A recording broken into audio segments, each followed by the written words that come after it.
Bonjour chers frères et sœurs, je vous salue vous qui croyez en Dieu, qui avez confiance en Jésus-Christ, sa parole éternelle. Alors j'ai promis faire cette vidéo là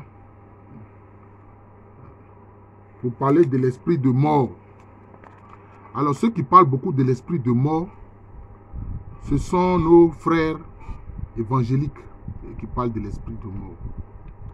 Et quelquefois, parlant de l'esprit de mort, par rapport à la vénération que les catholiques, mais aussi les orthodoxes, la vénération qu'ils ont à l'endroit des saints, c'est-à-dire de ceux qui sont nos aînés dans la foi. L'esprit de mort existe. Mais le fait de vouloir dire que les saints de l'église catholique ou même de l'église orthodoxe, on part lié, on part lié avec l'esprit de mort, je dis non. C'est une ignorance notoire. C'est une ignorance notoire. Pourquoi? Parce que quand quelqu'un est déclaré saint par l'église catholique ou même par l'église orthodoxe, ce n'est pas un acte banal, ce n'est pas un acte sans vérification. Parce qu'il faut que ses frères sachent comment est-ce que quelqu'un est déclaré saint. Voilà, il faut qu'ils sachent comment quelqu'un est déclaré saint. Il y a toute une procédure. Vous voyez. Quelqu'un peut avoir vécu, comment je veux dire ça, en 1800, c'est-à-dire au début du 19e siècle. Et puis c'est au 20e siècle, c'est-à-dire un siècle plus tard qu'on va le déclarer saint. Ça veut dire quoi? La première étape, c'est ce qu'on appelle la béatification, c'est-à-dire on te déclare bienheureux. Mais le bienheureux, il n'est pas encore canonisé, donc il n'est pas encore saint. C'est quand on est canonisé qu'on devient un saint. Est-ce que vous comprenez? Voilà. Mais quand on est déclaré bienheureux, ça c'est la béatification. Mais cela se fait à partir d'enquête. C'est-à-dire qu'on voit la vie que vous avez menée. On voit pour être déclaré saint là, d'abord même comme bienheureux, on examine la vie que vous avez menée. Est-ce que la vie que vous avez menée est en conformité avec la doctrine de Jésus-Christ? Mais quelle est la doctrine de Jésus-Christ? La base de la doctrine de Jésus-Christ, c'est l'amour de Dieu. Voilà. Aimer Dieu de tout son cœur, de toute son âme, de tout son esprit. Et aimer le prochain comme soi-même. Mais reconnaître aussi Jésus-Christ comme Seigneur et Sauveur et Rédempteur de sa vie. C'est comme ça. Donc quelqu'un n'est pas déclaré comme ça bienheureux ou bien ensuite canonisé, déclaré saint. Non, c'est tout un processus, c'est toute une examination de sa vie, c'est tout un examen sur la vie que la personne a menée. Est-ce que vous comprenez? Voilà. On recueille des témoignages, ce que la personne faisait, ce qu'elle disait, comment elle agissait, etc. Est-ce qu'elle a agi dans le sens de la doctrine de Jésus-Christ, hein? Qui est là le pur amour, qui est celui de la charité.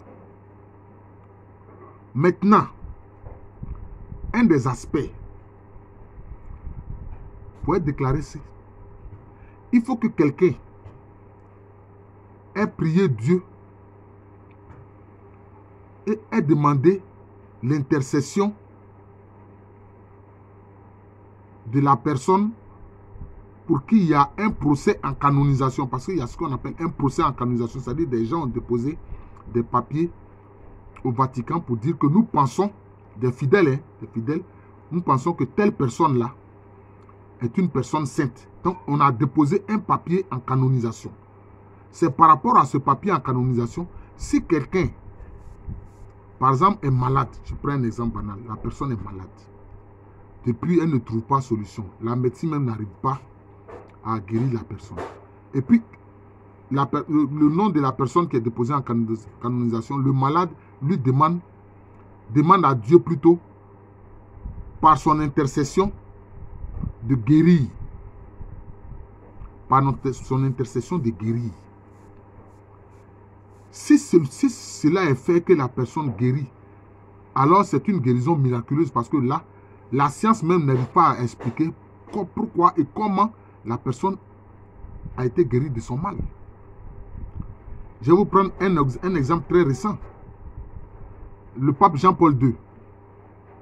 Quand les gens ont déposé son procès en canonisation, il y a une religieuse qui souffrait de la maladie de Parkinson. Cette même maladie, c'est celle que le pape même Jean-Paul II a eue. Je ne sais pas si c'est cette maladie-là qui l'a emportée. Alors cette religieuse-là qui souffrait de la maladie de Parkinson a demandé à Dieu, par les prières de Saint Jean-Paul II, je n'ai même pas envie d'utiliser le terme d'intercession parce que surtout l'intercession, ce sont ceux déjà qui sont déclarés saints. Par les prières de Jean-Paul II, de lui accorder la grâce de guérir de la maladie de Parkinson. Parce que la maladie de Parkinson, ce n'est pas une maladie que les gens arrivent à guérir. Non, non, non. On ne peut pas guérir de ça. Pour l'instant. Peut-être que le remède existe, mais pour l'instant, les humains ne connaissent pas ce remède-là. Oui. Elle a retrouvé, la religieuse là, a retrouvé la guérison. Mais la médecine n'arrivait pas à comprendre. Mais il faut savoir que pour que le procès en canonisation aboutisse, il faut 2 miracles. Il faut 2 miracles. Il faut que 2 personnes au moins aient demandé, je peux dire, au candidat au processus de canonisation. Il faut au moins 2 personnes qui aient été guéries ou bien qui aient bénéficié d'un miracle venant du candidat à la canonisation. Souvent, cela est lié à des maladies ou à des situations où la main de l'humain est limitée. Supposons une femme qui a ses trompes qui ont été sectionnées. Ces trompes ont été sectionnées. Si ces trompes ont été sectionnées, cela veut dire que dans les faits, elle ne peut pas prendre une grossesse, elle ne peut pas tomber enceinte. Mais s'il y a un candidat en canonisation et que cette femme-là a demandé au candidat en canonisation de prier pour elle, pour qu'elle ait un enfant, et que cela arrive, parce que au plan médical, ce n'est pas possible qu'une femme qui a les 2 trompes sectionnées puisse tomber enceinte. Et que cela arrive, si elle va témoigner pour dire que oui, j'ai demandé à tel défunt chrétien en procès de canonisation de prier le Seigneur pour moi, pour que je puisse tomber enceinte, et voilà que je suis enceinte. La médecine même savait. Voilà les papiers médicaux qui prouvent que mes trompes ont été sectionnées et que dans le principe, dans les faits, je ne peux pas tomber enceinte, mais voilà que je suis enceinte. Voilà que je suis enceinte. Voilà les papiers qui prouvent que je suis enceinte. Et même voilà mon bébé que je viens de mettre au monde. Est-ce que vous comprenez? En ce moment-là, le procès en canonisation va vers son aboutissement. Parce que alors on sait que le défunt chrétien-là, il a accompli au moins 2 miracles sur des situations impossibles humainement. Impossibles humainement. Par exemple, dans l'église orthodoxe, il y a un critère qui est très important pour eux. En plus des miracles, il y a un critère très important pour eux. C'est ce qu'on appelle l'odeur de sainteté. L'odeur de sainteté. C'est-à-dire que il y a des gens qui ont un amour débordant pour le Seigneur Jésus-Christ, qui sont remplis du Saint-Esprit et qui naturellement dégagent un parfum même qui n'existe même pas sur terre. Et ça se dégage de leur corps.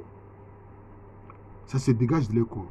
Alors, ceux qui ont cette grâce du Seigneur, qui ont ces parfums, ça peut être un parfum connu sur terre, mais ça peut être aussi un parfum qui n'est même pas connu sur terre. On les appelle les myroblites. Voilà. On les appelle les myroblites. Voilà. Ceux qui ne savent pas et qui souvent parlent sur les réseaux sociaux en disant que non, les saints qui sont vénérés par les catholiques ou bien les orthodoxes, dont ils demandent l'intercession auprès de Dieu, qu'ils s'adressent à des esprits de mort là. Ils n'ont qu'à aller taper myroblite. Allez-y sur Google, tapez myroblite, vous allez voir ce qui est dit. C'est ce qu'on appelle ordinairement l'odeur de sainteté. C'est ce qu'on appelle ordinairement l'odeur de sainteté. Il y a des gens comme ça. Ils ne se parfument pas rien. Mais leur corps dégage un parfum. Un parfum très agréable. C'est comme ça. On les appelle les myroblites. Ça existe. Et dans l'église orthodoxe, être un myroblite, c'est l'un des critères de canonisation. Dans l'église orthodoxe.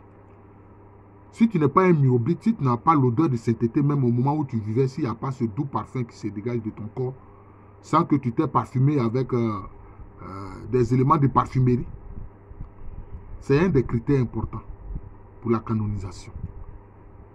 Est-ce que vous comprenez? C'est un des critères importants pour la canonisation. Vous voyez? Donc, ne venez pas dire que les saints de l'église catholique, bien de l'église orthodoxe, ce sont des esprits de mort. Ça ne fait pas sérieux. Et j'ai expliqué.